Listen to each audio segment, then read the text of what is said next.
Hello students, in this lecture we will study minimum spanning tree. Okay, सबसे पहले समझते हैं स्पैनिंग ट्री क्या होता है। तो एक ग्राफ यहाँ पर गिवन है। स्पैनिंग ट्री इस ग्राफ का एक ऐसा सब ग्राफ होता है जिसके सारे के सारे नोड आपस में कनेक्टेड हो, सारे के सारे नोड आपस में कनेक्टेड हो। और अगर मान लीजिए अनडायरेक्टेड अनवेटेड ग्राफ है, अनडायरेक्टेड अनवेटेड ग्राफ है तो मिनिमम नंबर ऑफ एजेस हो। अगर वेटेड ग्राफ है तो मिनिमम वेट हो उस ट्री का। समझ गए ना, मिनिमम वेट हो। बस कंडीशन क्या है कि सारे के सारे नोड कनेक्टेड होने चाहिए। और सब ग्राफ है यानी कि जरूरी नहीं कि सारे के सारे एजेस इसमें इंक्लूडेड हो, केवल वही एजेस इंक्लूडेड हो अगर मान लीजिए अनवेटेड ग्राफ है ना, अनवेटेड ग्राफ है तो मिनिमम नंबर ऑफ एजेस होनी चाहिए। ओके, अगर मान लीजिए वेटेड ग्राफ है तो मिनिमम वेट होना चाहिए, टोटल वेट। अब ये जो मैं बोल रहा हूं टोटल वेट, मिनिमम वेट, ये सारी चीजें आपको एग्जांपल से ही समझ में आएंगी अच्छे से। ओके, तो पहले हम इसके बारे में पढ़ते हैं व्हाट इज स्पैनिंग ट्री। तो spanning tree of a connected undirected graph capital G is a sub graph. क्या है? एक सब ग्राफ है of G which is a tree that connected all the vertices together. एक tree means जिसमें loop ना हो, ठीक है ना। तो यानी कि सारे के सारे जो भी एजेस बनी हुई हैं, ठीक है ना, उसमें जो भी एजेस आपस में उसको लूप, एक क्लोज लूप फॉर्म कर रही हैं, ठीक है ना, उन सारी एजेस को हटा देंगे तो क्या बन जाएगा? ट्री बन जाएगा उस ग्राफ से। तो उस ट्री को हम क्या बोलेंगे? ग्राफ बोलेंगे, उस स्पैनिंग ट्री बोलेंगे। ओके, तो देखते हैं स्पैनिंग ट्रीज की पॉसिबिलिटीज। ये मेरे पास एक अनडायरेक्टेड ग्राफ है और इसमें कोई भी वेट मेंशन नहीं है। तो इसके पॉसिबल स्पैनिंग ट्री कौन कौन से हो सकते हैं? तो स्पैनिंग ट्री बनाने के लिए मुझे क्या करना पड़ेगा? जितने भी क्लोज लूप हैं, यहाँ पर देखिए ए बी सी डी, ये है ए बी सी डी, इसको ये बीच के दो वर्टाइसेस को, दो एजेस को हटा दिया, ये एक एज हटा दी, ठीक है। तो देखिए ए बी सी डी एक इस तरह के कॉम्बिनेशन बना। एक पॉसिबिलिटी यहाँ पर आपको दिख रही है, इस तरीके से बनेगी। ये तीसरी पॉसिबिलिटी होगी। तो इस तरीके से मैंने यहाँ पर 9 पॉसिबल सिचुएशन दे रखी है स्पैनिंग ट्री जिसमें बनता है। अगर ये अनडायरेक्टेड और अनवेटेड ग्राफ है, ध्यान रखिए कि इसमें अगर वेट मेंशन नहीं है तो ये सारे spanning tree minimum spanning tree है। क्या है? मिनिमम स्पैनिंग ट्री है। तो जितने भी स्पैनिंग ट्री पॉसिबल हैं अनवेटेड ग्राफ के, वो सारे के सारे spanning trees minimum spanning trees हैं, ठीक है। लेकिन अगर हम वेट को भी काउंट करते हैं, जैसे कि सेकंड एग्जांपल, इसी ग्राफ में मैंने वेट भी असाइन कर दिए हैं, ओके, तो कंडीशन थोड़ी डिफरेंट होगी।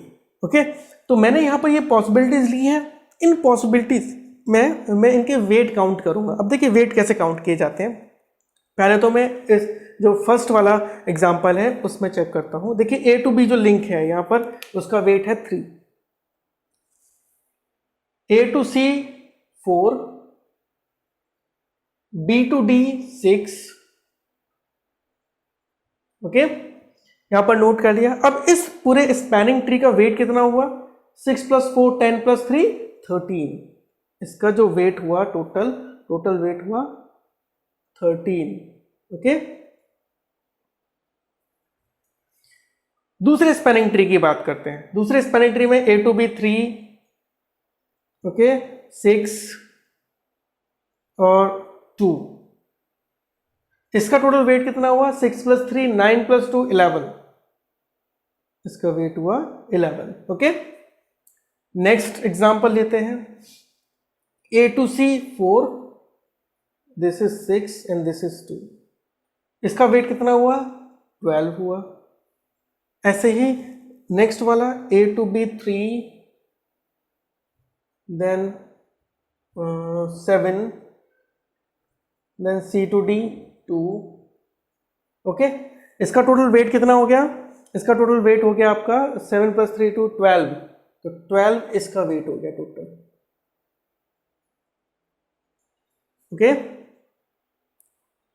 इस ग्राफ को इस स्पैनिंग ट्री को देखते हैं। A to B 3, then this is 5, this is 2। तो टोटल वेट कितना हो गया इसका? 5 3 8 2 10। टोटल वेट इसका हो गया 10। देखिए इसका ध्यान रखिएगा, मैं इसके ऊपर जो भी ग्राफ है उसके ऊपर एक सर्कल के थ्रू जो नंबर लिख रहा हूं that is weight of that graph. Okay, next A to D 7, A to B 3, A to C 4, okay 7 + 3 10 + 4 14, इसका ग्राफ तो इसका जो वेट है वो तो 14 है, ओके। नेक्स्ट वाला ग्राफ 3 5 and 7, कितना हो गया 7 + 3 10, और ये 15 हो गया इसका वेट, इस स्पैनिंग ट्री का वेट 15 हो गया। Next spanning tree 4 2 then 5 9 to 11, इसका वेट 11 हो गया, ओके। नेक्स्ट 5 6 and 3, इसका वेट कितना हो जाएगा 5 3 8 6 14 हो जाएगा, ओके। अब देखिए इसमें मैं एक पॉसिबल कॉम्बिनेशन बनाता हूं, मैं अपने अंदाज से बना रहा हूं। फिर इसके लिए minimum spanning tree find out करने के लिए हमारे पास और भी कई एल्गोरिदम्स है, जैसे कि प्रेम्स एल्गोरिदम, क्रूस्कर एल्गोरिदम, ये हम इसके बाद में पढ़ेंगे। तो पहले आप देखिएगा, मैं एक अंदाजन एक ग्राफ बना रहा हूँ, एक ट्री बना रहा हूँ यहाँ पर, स्पैनिंग ट्री ए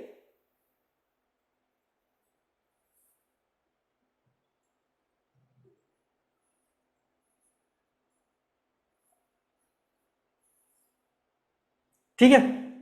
ये जो स्पैनिंग ट्री आप देख रहे हैं इसका वेट देखिए, ये एक और पॉसिबिलिटी है, इनके अलावा एक और पॉसिबिलिटी है, 10th पॉसिबिलिटी है। इसका वेट देखिए आप 2 + 4 6 + 3 9।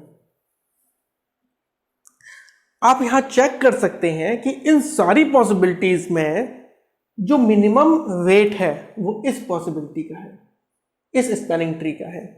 Then this will be the minimum spanning tree of this weighted graph. I think आपको समझ में आ गया होगा कि जो भी मेरे पास स्पैनिंग ट्री की पॉसिबिलिटीज हैं, उन सभी पॉसिबिलिटीज में मैं वेट काउंट करूंगा। वेट कैसे काउंट करते हैं, एजेस के जितने भी वेट गिवन हैं उन सभी वेट्स को मैं ऐड कर लूंगा, और इस तरीके से मैं सभी पॉसिबिलिटीज, जितने भी पॉसिबल स्पैनिंग ट्री है, सबके वेट निकालूंगा। जिसका वेट सबसे कम होगा उसे हम मिनिमम स्पैनिंग ट्री बोलेंगे, ओके। तो मिनिमम स्पैनिंग ट्री का कॉन्सेप्ट आपको बहुत अच्छे से समझ में आ गया होगा। एक तो वेटेड ग्राफ के लिए मैंने पढ़ा, अनवेटेड ग्राफ में क्या होता है, ये सारे के सारे मिनिमम स्पैनिंग ट्रीज हैं अनवेटेड के लिए, अगर वेट नहीं गिवन होता तो, ठीक है। जितनी भी पॉसिबिलिटीज हैं स्पैनिंग ट्रीज की, वो सारी की सारी possibilities minimum spanning tree consider की जाती हैं, ओके। अब पढ़ते हैं इसके एप्लीकेशन क्या है। मिनिमम स्पैनिंग ट्री एक वाइडली यूज्ड कॉन्सेप्ट है, कई जगह इसकी एप्लीकेशन होती है। जैसे फर्स्ट, जहां पर आप देखिए फर्स्ट पॉइंट लिखा हुआ है इन डिजाइनिंग नेटवर्क्स।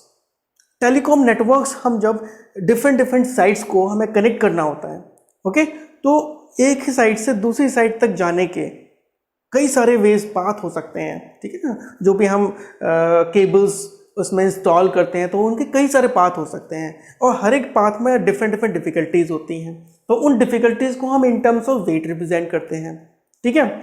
और इन सारे पाथ्स, पॉसिबल पाथ्स में, ठीक है, कौन सा पाथ सबसे मिनिमम कॉस्ट का होगा, इट मीन्स कौन सा पाथ सबसे आसान और सबसे कम खर्चे में इंस्टॉल किया जा सकता है, ये पता करने के लिए हम मिनिमम स्पैनिंग ट्री की हेल्प लेते हैं, ओके।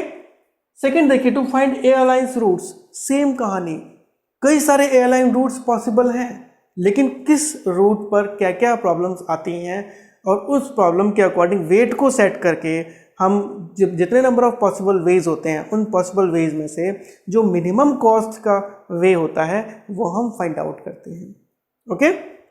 थर्ड देखिए, routing in routing algorithm for finding the most efficient path. Routers जो नेटवर्किंग में यूज होते हैं पैकेट सेंड करने के लिए, वो राउटिंग एल्गोरिथम जो यूज करते हैं उसमें भी हम लोग मिनिमम स्पैनिंग ट्री का यूज करते हैं to find a efficient, most efficient path, okay.